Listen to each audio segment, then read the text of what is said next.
All right, questions? Last opportunity. Tell them how to do stuff. Practice hand out the exam. We're all good to go. No.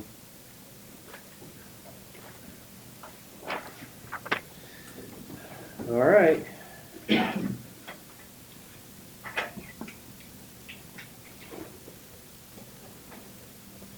Exam 3, Friday, 10 problems, same as last time, plus 1 extra credit.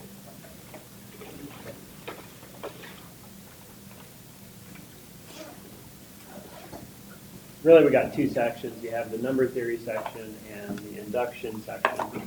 So, for chapter 4, 4.1, in terms of the number theory, we had things like, do you understand what A divides B means in terms of turning it into a multiplication? Do you know what A mod B is? Do you know what A div B is? The division algorithm in terms of writing it as linear, combinations of the two. There'll be 2 problems from this section. I forgot one thing. A is congruent to C mod M, things of that nature, all the definitions of congruence.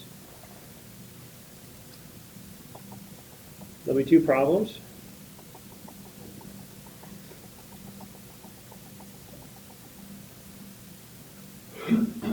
Three possibilities.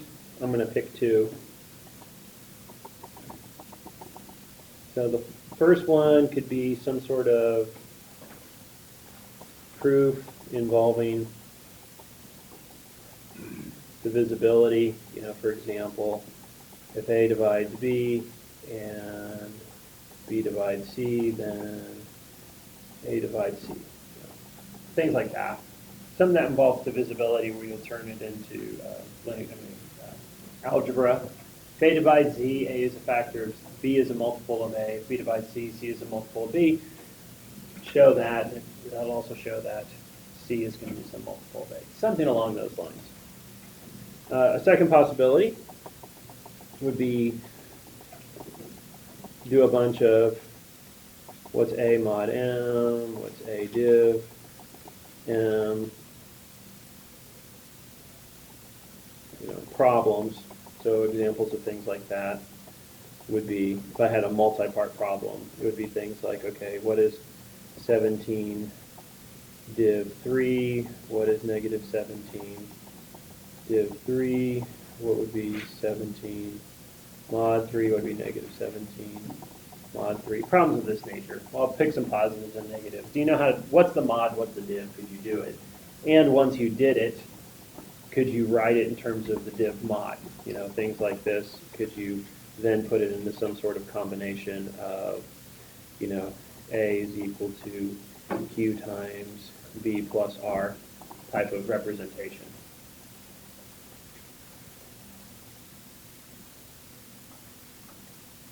The div represents the Q and the R represents the mod. Can you do those sorts of problems? And the third type of possibility, like I said, I'm only going to pick 2 of those 3. And the third type of possibility would be the 3 ways to have A is congruent to B mod M. For example, the first is the definition. What's the book's definition?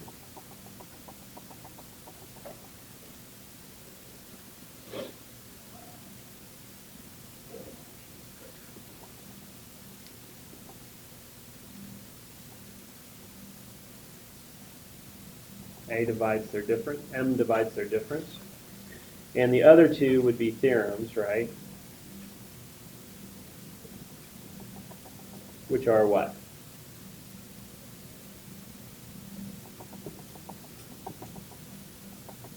They have the same remainder. And the other one is they are equal off some sort of multiple of M. So the idea of this problem would be show that A mod m equals B mod m is actually the same as m divides A minus B. Or show that A equals B plus Km is the same as m divides A minus B. Right, that these three are all the same thing. You know, it's one of the examples in the book, but one's the other definition, the other two are the same way of saying it, but they do it by theorem. There's three ways to talk about it. One of the reasons why we need to know this is the idea of congruence is obviously important. In all the ways that you can think of congruent. What is congruent? Well, what's 1? Well, if it's mod 4, it's also 5, it's also 9, it's also, right? This idea of these are all the same numbers, which are really, that's the definition of congruent, right? And then you would have other problems where you're focusing on the remainder. I'm taking the mod.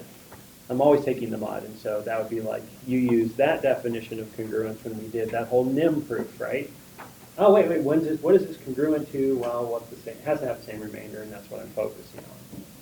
It's not very often we actually use the actual definition. But the definition is useful because there's lots of theorems like this that are useful in actual number theory. So there's lots of divisibility theorems that you would use. So, anyways, one of these three types of classes of problems. One would be, okay, I may pick a proof, I may pick a bunch of div mod type problems. Hey, find the div, find the mod, find the div, find the mod. Here's a bunch of things, find the mod. You know, and on the mod, it might even be a little further. You know, I could do things like, another example for mod would be, could you do, what is 3 to the 1, 2, 3, 4, 5, 6 power mod 2? I could pick something silly like that.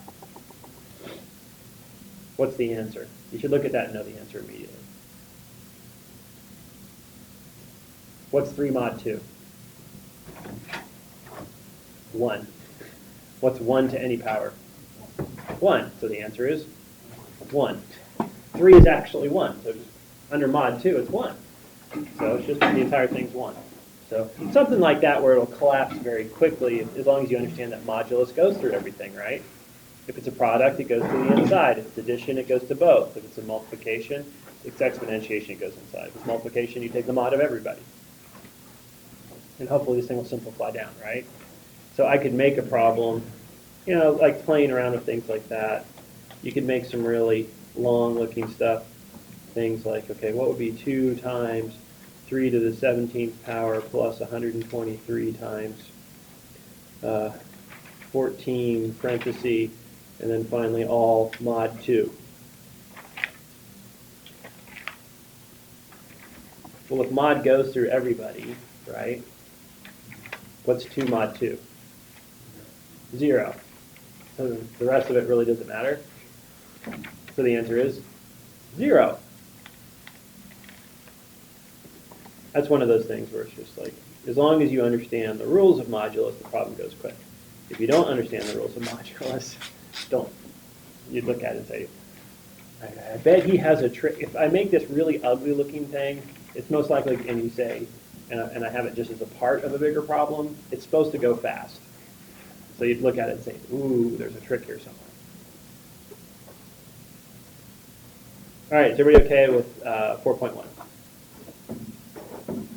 All right, 4.2.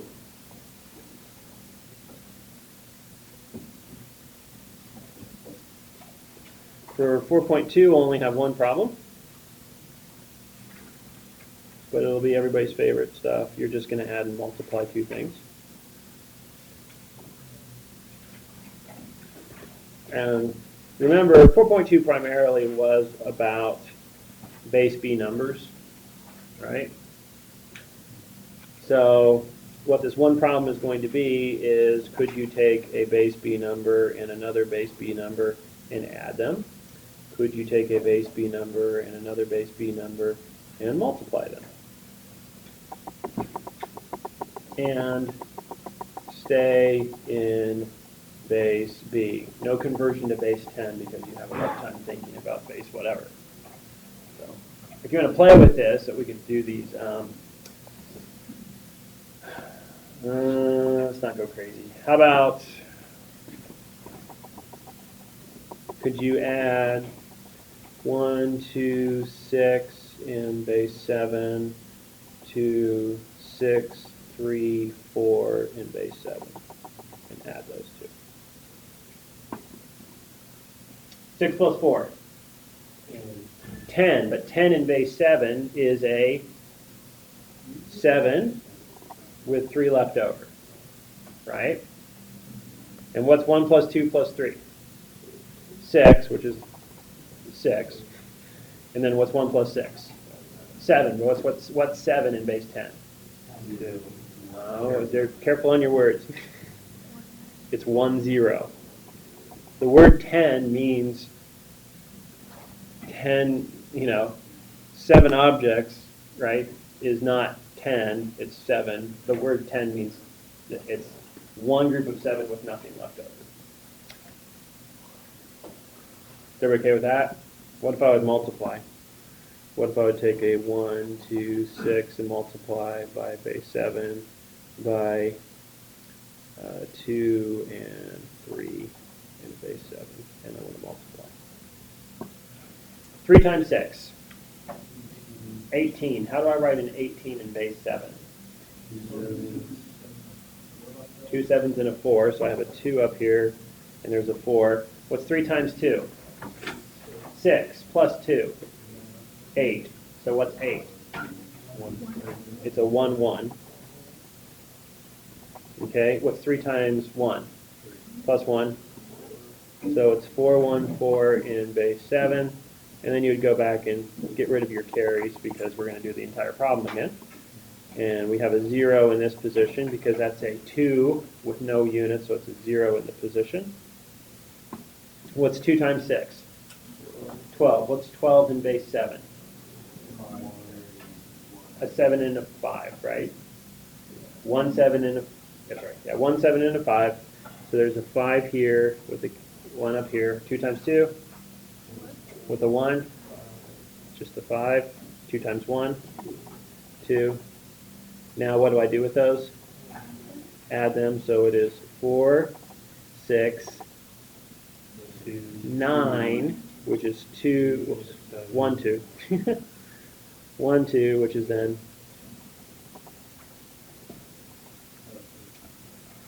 they make you think hard. They make you think harder than you expect. I mean, it's just arithmetic, but you're sitting here like, ah. They usually do these for people who are going to teach mathematics to like little kids and say, all right, do you feel all that effort that your brain actually kind of hurts a little bit and, just like, these on the test? Like, it's the whole test of these? So, things like this, I usually teach it and say, you know how hard that was for you? That's how hard it is for kids when they're first throwing it. And you have to kind of explain how it goes and do that, talking through it. But you do enough of them, you start to not think. That's another reason why I like the Royals in terms of the win, is that you get this analogy in your back pocket. It's like, okay, why'd they win? Well, why do you teach fundamentals? Like, how do you catch a ground ball? Do you run up the ground ball and put your arm to the side? Or do you make it go down the middle of your body, put the glove down, put your hand up above it? That's how you teach kids. What do? You do it over and over and over and over and over. So eventually, what do? They stop thinking about it and they just do it, which means they can now think about the next thing. The same things with this. How good do you have to be at arithmetic and algebra for calculus?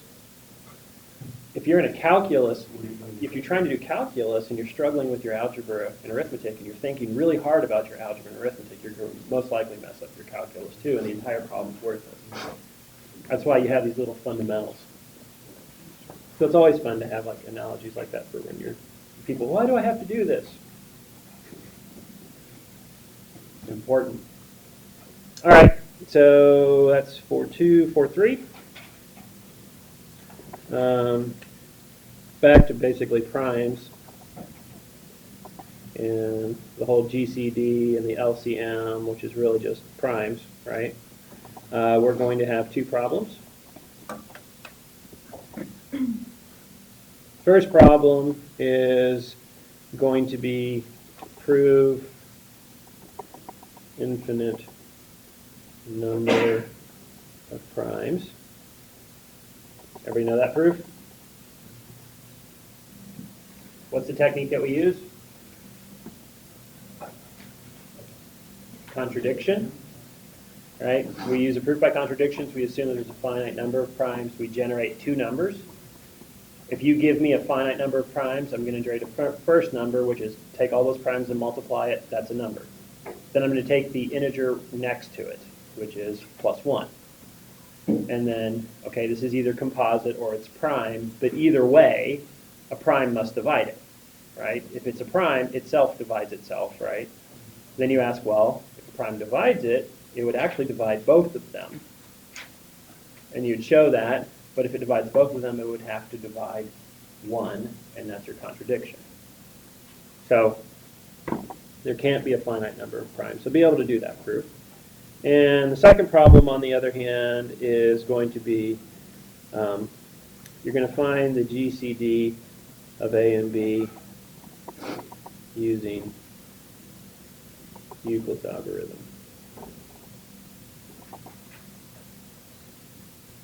That's that whole, the GCD of a larger number and a smaller number is you would write it in the division algorithm, and then therefore it's B in the remainder. Write it in the division algorithm, then it's the B in the remainder. Divide it in the division algorithm until the remainder is 0. The GCD was the previous remainder. Everybody know how to do that, or should I show an example? Example? Okay. Okay, what would be the GCD of 93 and 15? Well, you'd start off and say, okay, 93 is how many 15s plus what left over?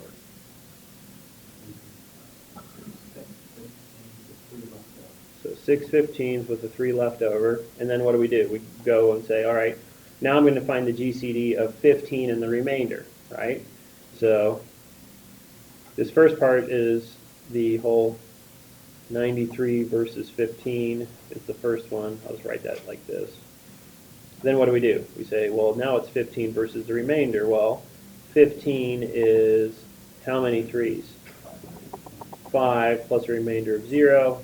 I just picked it up. I should have picked a harder problem. Hey, it's 3. I'll try to pick one that at least has 3 or 4 steps. Or maybe I shouldn't, because the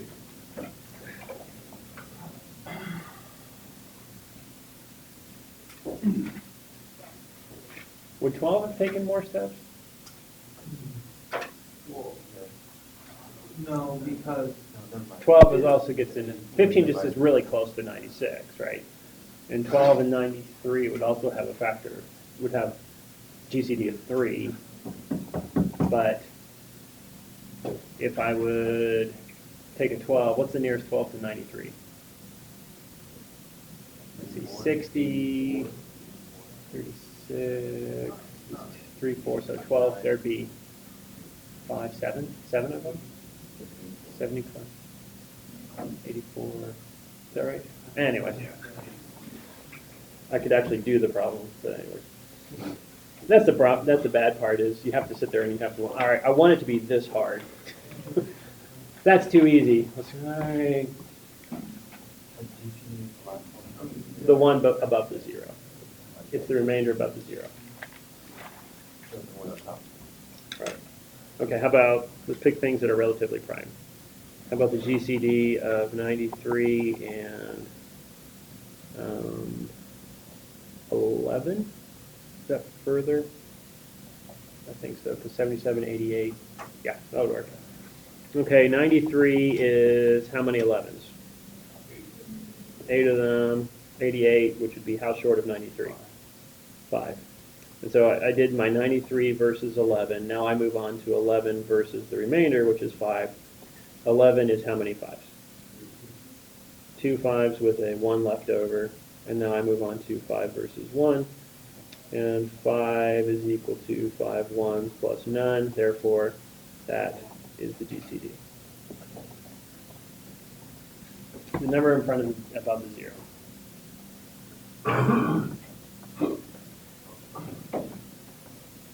Everyone okay with that?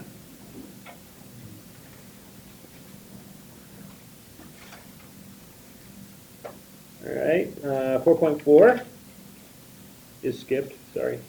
All right, 4.6 is cryptography. We will have two problems. All right, problem one. You're going to need to be able to encrypt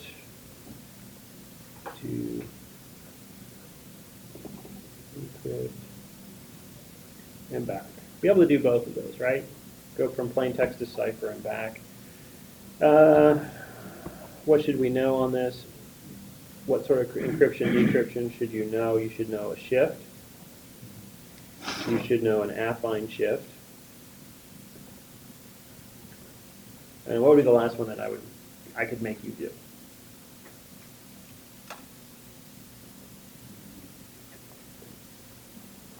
What are the other ones that we have for these? I'm thinking private key cryptos. We had shift, affine shift, we had random permutation, we had block, we had one-time pads. What would be the third one I should make you study? Want to do a block, one-time pad, what? Block. Okay. So be able to encrypt and decrypt each of those. One note. On the shift, I may just simply give you the encryption. I'll give you the encrypted text, and I say I use the shift cipher. And then you have to decrypt it. I won't tell you what the shift was. So all you have to do is shift back 1, shift back 2. I will not do the entire alphabet. Note.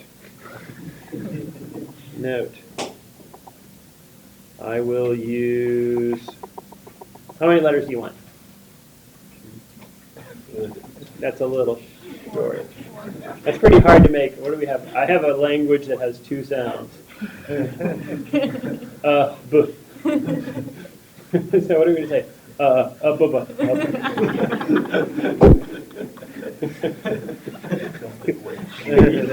Useful if you don't know what you're doing. That's what you could have. You could even have a rock band, ABBA. So, I don't even know. That's just a name. Like, I don't even know what they even play. It's just one of those. That's a weird name. All right, A, B, C, D, E, F. Right? As the alphabet. I'm not going to use anything. All right. So the cardinality is 6. So the most you have to do is do 5 shifts, right? Or affine shifts, and so n is equal to 6. So, and the same thing will be true for your affine shift when we do things like, I encrypted it using this, but to decrypt it, you're going to have to find the inverse of a particular letter, which will be a number. All right, example.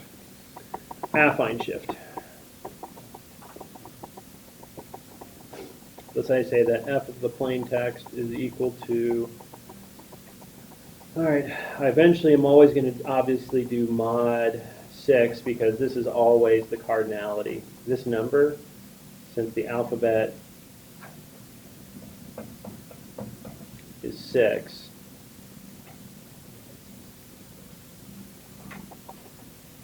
is equal to 6, that means the 6 goes there always. So this entire problem is going to be mod 6, mod 6, mod 6.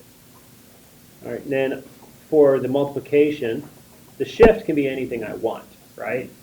Any letter at all, any number at all, say 4 or whatever. But the number that we multiply by must be what according to 6?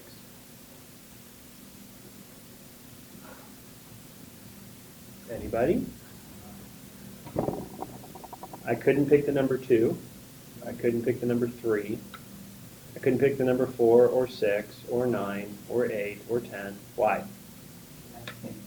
Relatively prime to 6, right? Which means it could never have factors of what? 2 or 3. So if I pick a number, I'm going to have to pick a number that isn't divisible by 2 or 3. Pick a number that's not divisible by 2 or 3. 5. All right, 5. Right? So then I could do things like, okay, that was useful. Now, what would dad encode to? And I'll do this. A is equal to 0, B is equal to 1, C is equal to 2, D is equal to 3, E is equal to 4, F is equal to 5, right? What would dad encode to? Well, dad is 3, and then a 0 and a 3. So where does 3 go? What's 5 times 3? Plus 4. 19 mod 6. 1, which is B. Right? What is 5 times 0? Plus 4. Mod 6. Which is? So dad would go to BEB. I'll say dad. Which is 1, 4, 1, right? How would you decrypt this?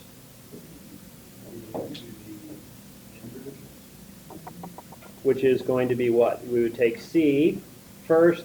Since the last thing I did was add 4, the first thing I will do is subtract 4. But this number needs to be who?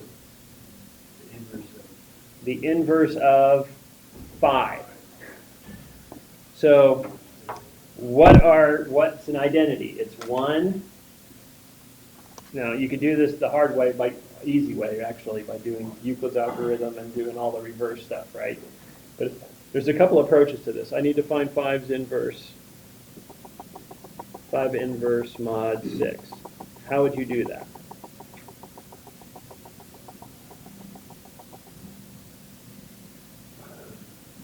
Okay. No one remembers? All right, what's the GCD of 6 and 5? 6 is, well, I already know what it is. It's 1, right? But 6 is 1, 5 plus 1, right? Well, that would tell me that 6, 1, 6 plus a negative 1, 5 is equal to 1, right? So who's the number in front of 5? 5's inverse, because it would make a 1 when I mod 6. So negative 1 is 5's inverse. But what else would that be if it's mod 6? 5. It's its own inverse. So it ends up being that I could use either negative 1. It really doesn't matter. We could actually pick a minus 1 if you want, if you like negatives. But most people like positives, right? And so we would have 5's inverse is equal to minus 1, but that's actually congruent to 5, which is actually congruent to 11, right? All under mod 6. Oops. So 5's inverse and 6, 6. Which one do you want to use? 5 or negative 1? 5. Okay, we'll pick 5. So then I would go back here, erase that. And it's an easy check. What's 5 times 5? What's 25 mod 6? 1. So, yay. Okay, so how would I decrypt? Well, I'd plug in 1. What's 1 minus 4? What's negative 3 times 5? What is negative 15 mod 6? If you have a bill of $15 and 6 people show up, how much money do you have to collect from each of them to pay the bill? $3, right? And that would collect 18 bucks, and once I paid the bill, what would be left over? 3. Hey, look, 1 goes to 3. You'll need to be able to do these mod of negatives. People think of it as like an owing if you want, or there's some other techniques you can do. I don't, but you need to be able to find the modulus of negative numbers. Everybody okay with that?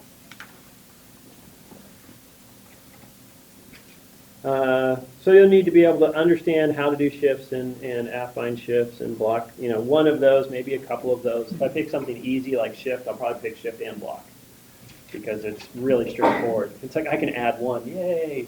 I can subtract 1, yay! It's pretty easy. Affine takes a little more work, so that would be all by itself. All right, the second problem, on the other hand, for cryptography is I would consider a little more fun. I am going to give you E and N for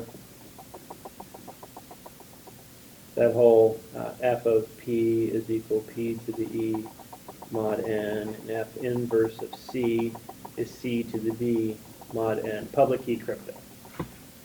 Cox RSA encryption for public key.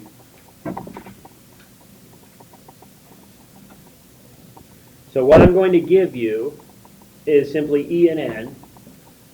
What you're going to have to do is tell me what D is. Be a code breaker, right? I want you to figure out how to find D. And so you find D. But to find D, what do I actually need?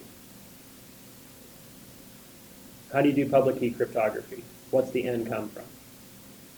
What's the true private key that's inside of this Cox or RSA cryptography? What's the true private key? It's 2 what? 2 primes, right? Then what do? You mix them by multiplication. The true private key is 2 prime numbers. And so the whole idea of public key crypto via RSA or Cox is the idea that we have 1, P and Q, 2, N is equal to PQ, M is equal to P minus 1 times Q minus 1, 3, E is chosen, so GCD of E and M is 1, and then you then find D, which is equal to E's inverse mod M. From this point on, to encrypt, which I'm not going to ask you to do, but how would you encrypt? You would have f of p is equal to p to the e mod m. To decrypt, f inverse of c is c to the d mod n.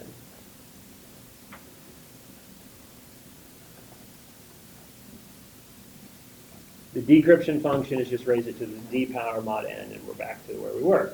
So what I want you to do is to be a code breaker of a person who really doesn't know how to make a good selection, right? I'm going to give you E, and I'm going to give you N. What do you need to do? Well, if I'm going to find D, D's mod M, I need to know M. But the only way for me to know M is I need to know who? P and Q. So all of the security of public key cryptography is factoring is not easy, right? So I'll probably do something like this. So example, N is equal to 11. Oops, sorry, not 11. 55. And then I'll say E is equal to, but I don't know what it is yet, because I need to know what M is before I can pick an E. So if I give you N is equal to 55, from this, what do you know P is equal to? 5. Q is equal to 11. You should be able to factor something reasonably. All right? Okay, if that's true, then what's M? So once I've done this, you've broken it. Now all you have to do is figure out D, and D is straightforward. What's M? 40. Now I need to have E that's relatively prime to 40, and 40 is 2 times 2 times 2 times 5, so I just need to pick a prime that's not 2 or 5, right? So I'm going to go ahead and pick 7. So this is what I give you.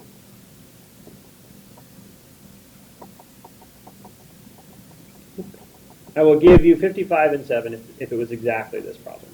You would factor N into 5 and 11, but that means M is 40. Okay.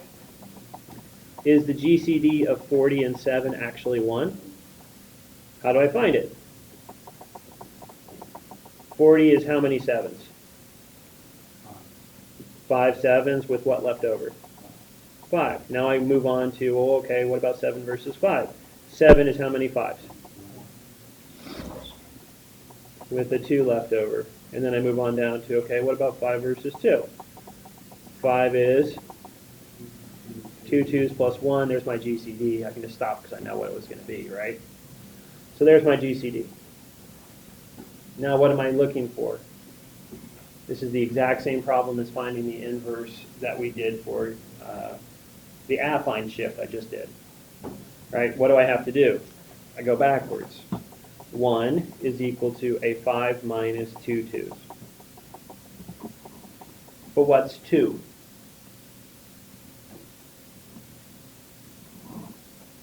A 7 minus 1, 5.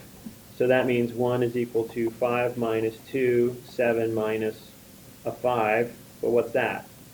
That's negative 2 7s and positive 3 5s. Right? But how many 5s do I have?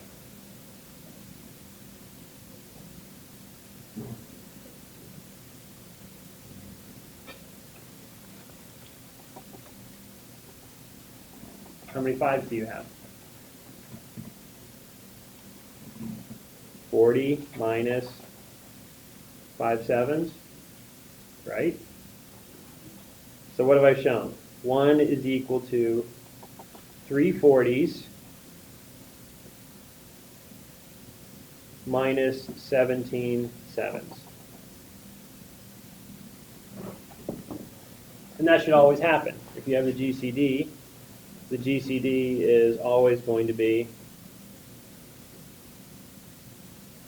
so many 40s, so many 7s. What's 7's inverse mod 40?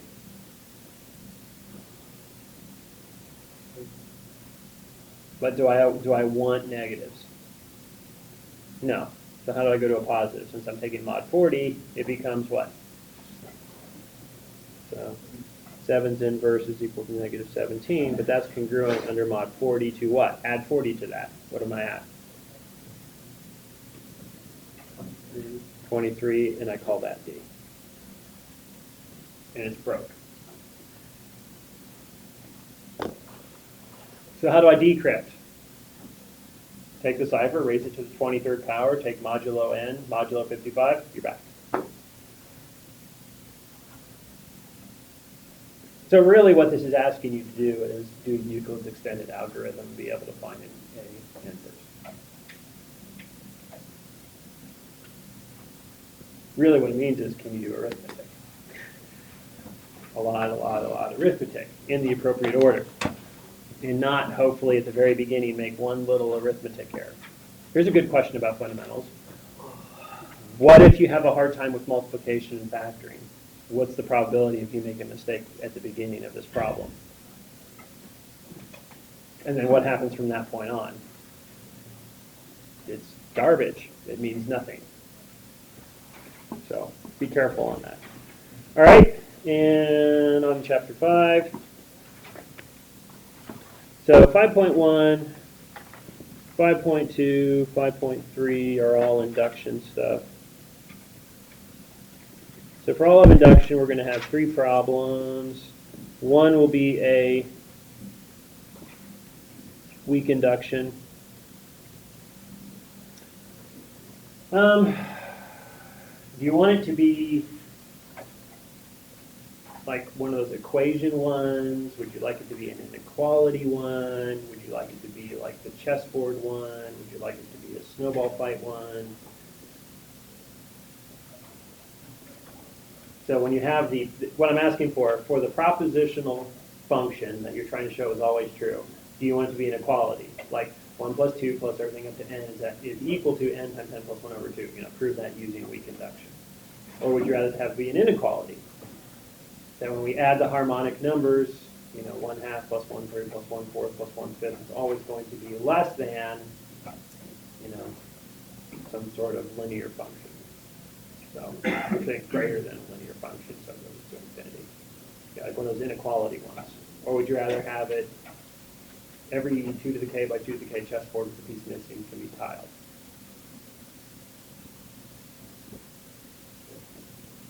where your universe of discourse is snowball height.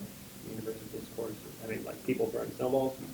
Do you want it to be boards, or do you want it to be numbers with an equation or an inequality? Which do you want? So we want a numbers problem. Should it have an equality or an inequality? You like equalities better than inequalities? Okay. So example would be something like that P of n denotes, say, like 1 squared plus 2 squared plus everything else 1 squared is equal to. Anybody know that one?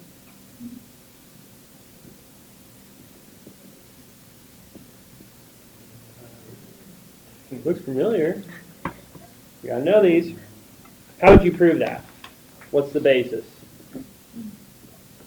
What's P of the first element? What is the first element? N equal 1. What does that denote? What's the left side? 1 squared. What's the right side? 1 times 2 times 3 all over 6. Is that true? What's the left? What's the right? Hey, it's true.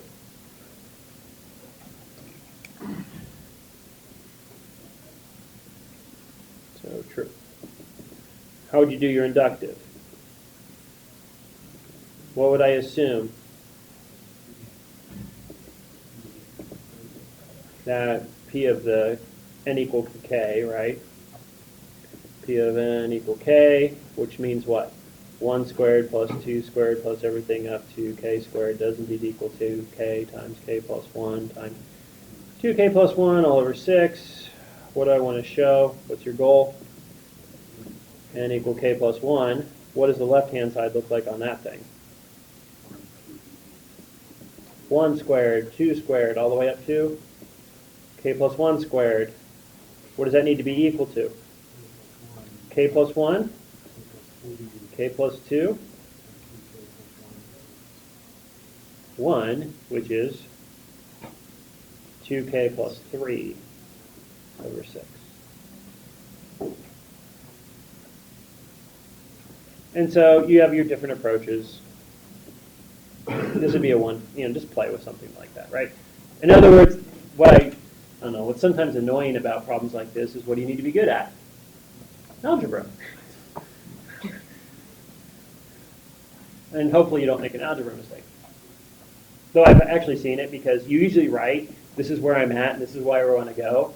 And I'll see people make some fundamental algebra mistakes and then start writing some lots and lots of random symbols and then write the right answer because they know where they want to go.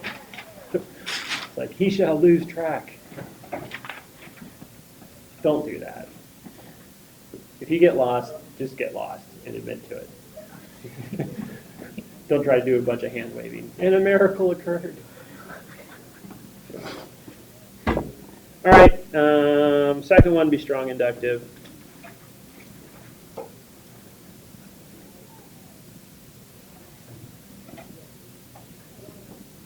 The one I want for this one is that whole, this will be the existence of prime factorization. That whole part of the proof of the fundamental theorem of arithmetic. And then the third one will be a inductive proof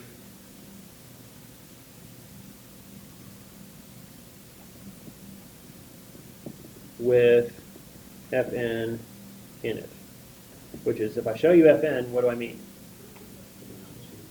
Fibonacci numbers. So it'll be some sort of inductive proof like we ended on that one, like F1 squared plus F2 squared is Fn times Fn plus 1. What do you want for your extra credit? Well, I suppose we'll split it. Do you want a number theory extra credit or do you want an induction extra credit? Number theory, actually you don't want anything, all right? Induction, all right, number theory. For number theory, We should just add some bases.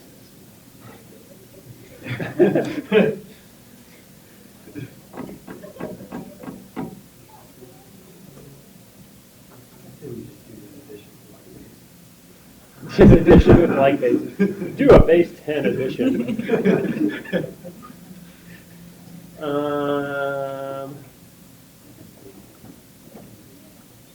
You want to do an exponentiation? That whole one problem, like 3 to the 2003rd power mod 99 type problem. Where you'd have to take the power and you turn it into base 2. No, that's a lot of blank stares. Never. All right, let's do some bases, but what do we want to do?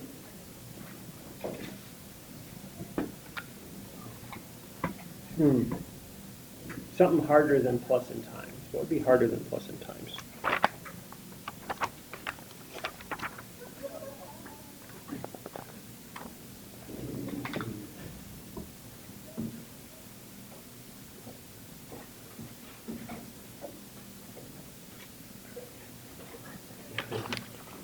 Man, that entire section doesn't even have a single star problem. No, it's a Cantor expansion. Don't want that.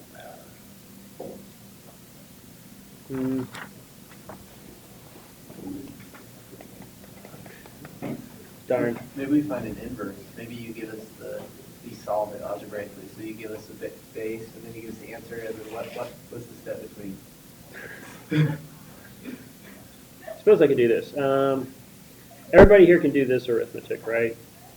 2 times 3 plus 4 equals what, right? I'll do something a little more complicated, except it will be not base 10 numbers. It'd be something like, how about, 1, 2, and base, this would be, I'll torture you. 1, 2, and base 3 times a 1, 0, 1, 0 in base 2 plus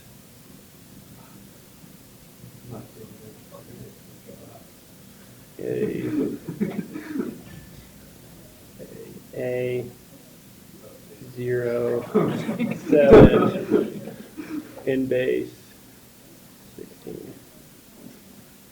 What base do you want the answer to be in? And the answer in